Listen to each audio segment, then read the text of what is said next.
جو معاہدات کیے اس کا اسلامی ریاست کی سیاست، معیشت، معاشرت، اقتصادیت پر کیا اثر پڑا،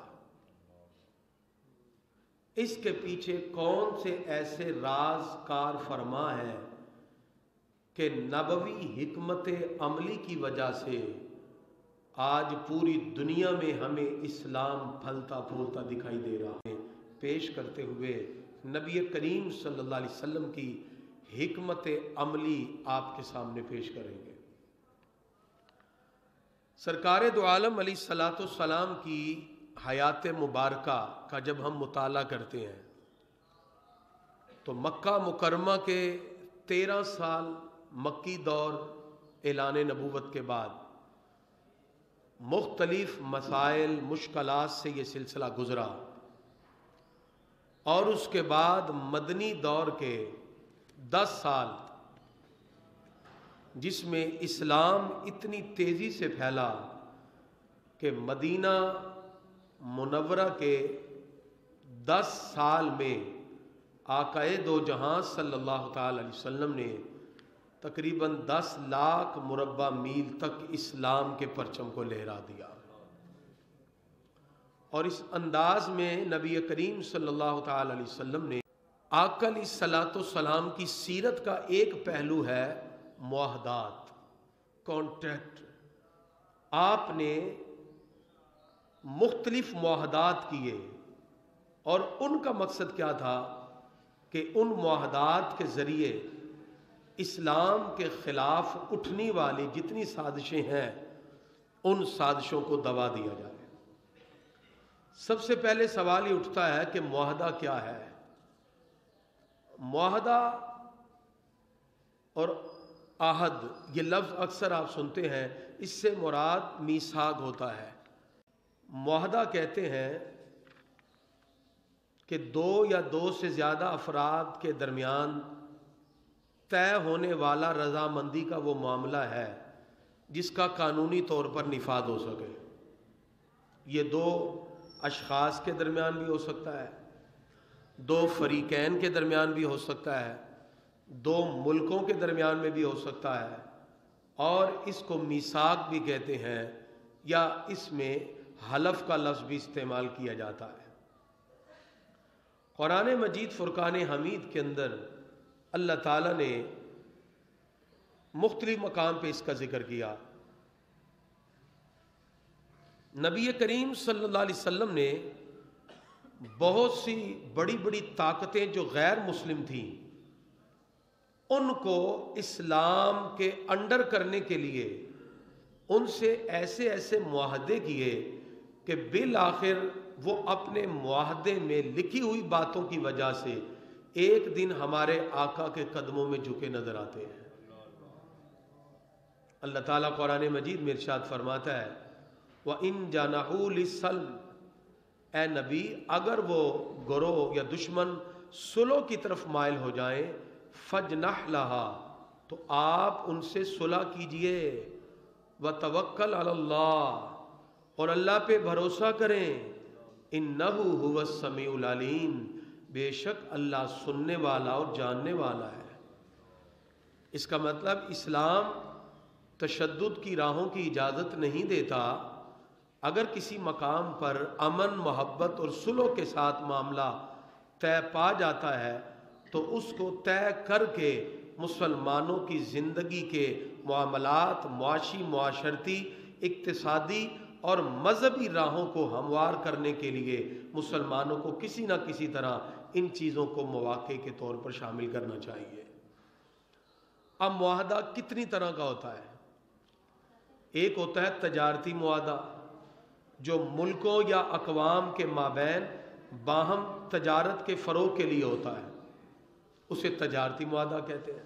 عموماً ہمارا دوسرے ممالک کے ساتھ، بھارت سے اور افغانستان سے، ایران سے، کئی ممالک سے ہمارا تجارتی معاہدہ ہوتا ہے، ہم ٹریڈنگ کرتے ہیں، تجارت کرتے ہیں، یہ تجارتی معاہدہ ہے۔ اسی طرح ہوتا ہے جنگ بندی کا معاہدہ، اگر آپس میں لڑائی چلتی رہے، جیسے کہ بھارت کا اور ہمارا 1965 میں مقابلہ ہوا، پھر ایک معاہدے کے تحت پھر وہ جنگ روک دی جاتی ہے۔ تو یہ ہوتا ہے جنگ بندی کا معاہدہ۔ جیسے ہمارے پیارے نبی صلی اللہ علیہ وسلم نے دیکھا کہ کفار مکہ کسی بھی طور پر باز نہیں آ رہے، تو 6 ہجری میں ان سے بیٹھ کے ایک معاہدہ ہوا جس کو تاریخ میں صلح حدیبیہ کہا جاتا ہے۔ یہ صلح حدیبیہ، اس کو جنگ بندی کا معاہدہ کہتے ہیں۔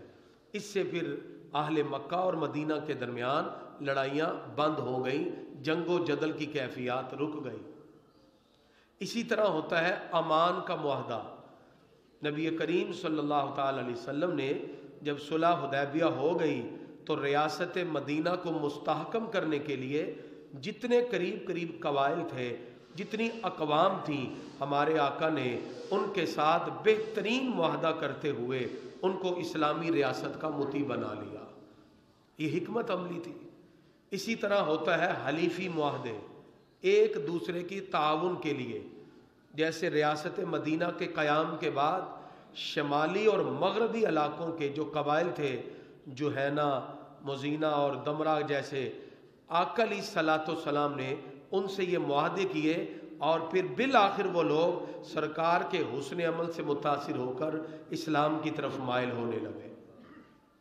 پھر جو اسلامی ریاست میں غیر مسلم رہتے ہیں، مائنورٹیز، اہل الذمہ، ان کو غیر مسلم رعایا کہتے ہیں۔ نبی کریم صلی اللہ علیہ وسلم نے نجران کے عیسائیوں کے ساتھ، عقیدر شاہ دومت الجندل کے ساتھ، اہل ایلا کے ساتھ، یہ وہ غیر مسلم تھے جو اسلامی ریاست کے رہنے والے ہیں، آقا علیہ الصلوۃ والسلام نے ان سے معاہدہ کر کے ان کو بھی اسلامی ریاست کی خوبی میں شامل فرما لیا۔ تو یہ حکمت عملی تھی۔ اسلام میں معاہدات کی بڑی اہمیت ہے، اور جب معاہدے پورے ہوں، وہ معاہدے سیاسی ہوں، معاشی ہوں، معاشرتی ہوں، معاشرے کے تمام اداروں کے درمیان تعلقات کی جو اساس ہوتی ہے وہ معاہدات ہوتی ہیں۔ اگر معاشرے اور سوشل ایکٹیویٹی کے اندر دیگر ادارے مابین اپنے تعلق کو مضبوط کرنے کے لیے کانٹیکٹ کر لیں، معاہدات کر لیں، پھر وہ معاہدے کسی بھی بنیاد پر ہوں، سیاسی، معاشی، معاشرتی، اقتصادی، اور ان کی پاسداری جب کی جائے تو پورے معاشرے میں ایک دوسرے کے درمیان اعتماد کی فضا قائم ہو جاتی ہے۔ آپ یوں سمجھیے معاشرے خیر کا عنصر بھی ہیں اور بھلائی کے فروغ کا بہترین ذریعہ بھی ہے۔ اسلام انسان کی زندگی کے تمام پہلوؤں سے وابستہ تعلقات کو درست قرار دیتا ہے۔ انسان کے کچھ تعلقات تو وہ ہیں جو بندے اور خدا کے درمیان ہیں۔ انسان اللہ رب العزت سے گویا کہ معاہدہ کرتا ہے، اور یہ روابط روح کے احترام کے تعلق کے طور پہ پیدا ہوتے ہیں۔ انسان کچھ ایسے اپنے من میں عزت اور تکریم کے معاہدات رکھتا ہے کہ پھر وہ اپنے رب سے کیے ہوئے وعدے بھی نہیں توڑتا۔ اللہ تعالیٰ نے قرآن مجید فرقان حمید میں اہل ایمان کی خوبی کو بیان کیا کہ مومن جو ہوتا ہے وہ جو وعدہ کرے اس وعدے کو پورا کرتا ہے۔ یعنی معاہدہ اصل میں ایک وعدہ ہے، معاہدہ ایک کانٹریکٹ ہے، اور مومن کبھی اپنے وعدے کو توڑتا نہیں ہے۔ اللہ تعالیٰ ارشاد فرماتا ہے وَالْمُوفُونَ بِعَهْدِهِمْ إِذَا عَاهَدُوا، اہل ایمان جب وعدہ کرتے ہیں تو اس کو پورا بھی کرتے ہیں۔ اور یہی قرآن کریم کا تصور جو مسلمانوں کے لیے ذکر کیا گیا کہ معاہدے کے لیے جب ایک مومن کوئی معاہدہ کر لے، وہ شخصی ہو، وہ قومی ہو، وہ بین الاقوامی معاہدات ہوں، وہ کسی بھی اعتبار سے ہو، اللہ تعالیٰ مومن کی صفات بیان کرتا ہے وَالَّذِينَ هُمْ لِأَمَانَاتِهِمْ وَعَهْدِهِمْ رَاعُونَ، ایمان والے اپنی امانتوں کا بھی پاس رکھتے ہیں، اپنے عہد اور اپنے وعدے کو بھی ملحوظ خاطر رکھتے ہیں۔ اور نبی کریم صلی اللہ تعالی علیہ وسلم مختلف مقام پر ان وعدوں کی تکمیل کے ساتھ امت کو پیغام دے رہے تھے کہ لوگوں کو اپنے اپنے وعدے کو پورا کرنا چاہیے اور معاہدات کی پابندی کرنی چاہیے۔ استحکام ریاست سے کیا مراد ہے؟ ایک ہے خارجی سطح پر، دوسرا ہے داخلی سطح پر۔ جو قائد اور لیڈر ہوتا ہے وہ کسی ریاست کو مستحکم کرنے کے لیے، قومی مفادات کے لیے خارجی سطح پر بھی معاہدات کرتا ہے اور اس میں بھی تحفظ انسانیت کی بات کرتا ہے، اور داخلی سطح پر بھی امور مملکت کو چلانے کے لیے، حسن تدبیر کے لیے اپنے شہریوں سے کیے ہوئے وعدوں کی بھی تکمیل کرتا ہے۔ یہ ایک عظیم لیڈر اور قائد کی نشانی ہوتی ہے کہ وہ داخلی اور خارجی سطح پر کیے جانے والے جتنے بھی معاہدے ہیں ان معاہدے کو پورا کرے۔ نبی کریم صلی اللہ تعالی علیہ وسلم نے جس انداز سے مدینہ منورہ کی ریاست کے اندر اپنی زندگی کا ایک پہلو داخلی اور خارجی سطح پر کیے جانے والے معاہدات کی روشنی میں اسلام کی اشاعت کا خوبصورت طریقہ ہمیں بتایا، آج بھی اگر ہم اس کو اپنائیں تو دنیا بھر کے لوگوں کو ہم اپنی دانش مندی اور حکمت عملی سے زیر کر سکتے ہیں۔ نبی کریم صلی اللہ علیہ وسلم وہ عظیم رہنما ہے۔ آپ کی سیرت کا جب ہم مطالعہ کریں تو ریاست مدینہ کا قیام چند محلوں پر مشتمل ایک شہری مملکت ہے جس کا آغاز ہوتا ہے روزانہ 274 مربع میل کی اوسط سے یہ ریاست پھیلتی ہے، روزانہ 274 مربع میل کے لحاظ سے، اور 10 سال میں ہمارے پیارے نبی صلی اللہ علیہ وسلم کا جب وصال مبارک ہوا 10 لاکھ مربع میل سے زیادہ اسلامی ریاست پھیل چکی تھی۔ یہ ہمارے پیارے نبی صلی اللہ علیہ وسلم کے اعلیٰ اخلاق، آپ کی دانش مندی کا نتیجہ تھا۔ آپ کے دور میں اگرچہ تقریباً 27 غزوات ہوئے، نبی کریم صلی اللہ تعالی علیہ وسلم ان میں خود عملی طور پر شریک ہوئے، لیکن 27 غزوات میں صرف 9 میں لڑائی ہوئی، بدر، احد، مریسی، خندق، قریظہ، خیبر، فتح مکہ، حنین اور طائف۔ باقی ہمارے پیارے نبی صلی اللہ علیہ وسلم کی حکمت عملی سے بڑے خوبصورت انداز سے ان لوگوں کو اسلام کی طرف مائل کر لیا گیا۔ آقا علیہ الصلوۃ والسلام مکہ مکرمہ میں ہے تو بیعت عقبہ ثانیہ آقا علیہ الصلوۃ والسلام فرماتے ہیں، اور نبی کریم صلی اللہ علیہ وسلم نے مدینہ منورہ میں رہنے والے لوگوں کے ساتھ ایک خوبصورت معاہدہ کیا۔ آقا علیہ الصلوۃ والسلام مدینہ شریف میں آئے، اب ظاہری بات ہے اہل مدینہ ان کا شہر ہے، ان کے گلی محلے ہیں، ان کے کاروبار ہیں، اتنے زیادہ مہاجر جب آ کے وہاں کاروبار کریں گے تو اہل مدینہ کو تو پرابلم ہونے کا اندیشہ ہے نا۔ تو ہمارے پیارے نبی صلی اللہ علیہ وسلم نے دونوں طرف سے اختلاف کھڑا نہ ہو جائے، اتنی پیاری حکمت عملی اپنائی، ایک مہاجر کا ہاتھ پکڑ کر ایک انصاری کے ہاتھ میں دے دیا۔ اسے کہتے ہیں برادرہڈ، اسے کہتے ہیں اخوت، اسے کہتے ہیں بھائی چارہ۔ اللہ قرآن میں فرماتا ہے انما المؤمنون اخوہ، بے شک مسلمان آپس میں بھائی بھائی ہیں۔ مسلمان آپس میں کیا ہے جی؟ بھائی بھائی ہے۔ تو یہ جو تصور دیا آقا علیہ الصلوۃ والسلام نے کہ رنگ و نسل، زمان و مکان، ان ساری حدود سے باہر آ کر صرف ایک تصور، اور وہ رسول اللہ صلی اللہ علیہ وسلم کا اسلامی تصور تھا جس میں نسلی تفاخر مٹا دیے، جس میں قبائلی عصبیت کو مٹا دیا، جس میں علاقیت کے جتنے دعوے تھے سارے ختم کر دیے، اور فرمایا تم سب کا ایک ہی رشتہ ہونا چاہیے کہ تم لا الہ الا اللہ محمد رسول اللہ صلی اللہ علیہ وسلم پڑھنے والے ہو۔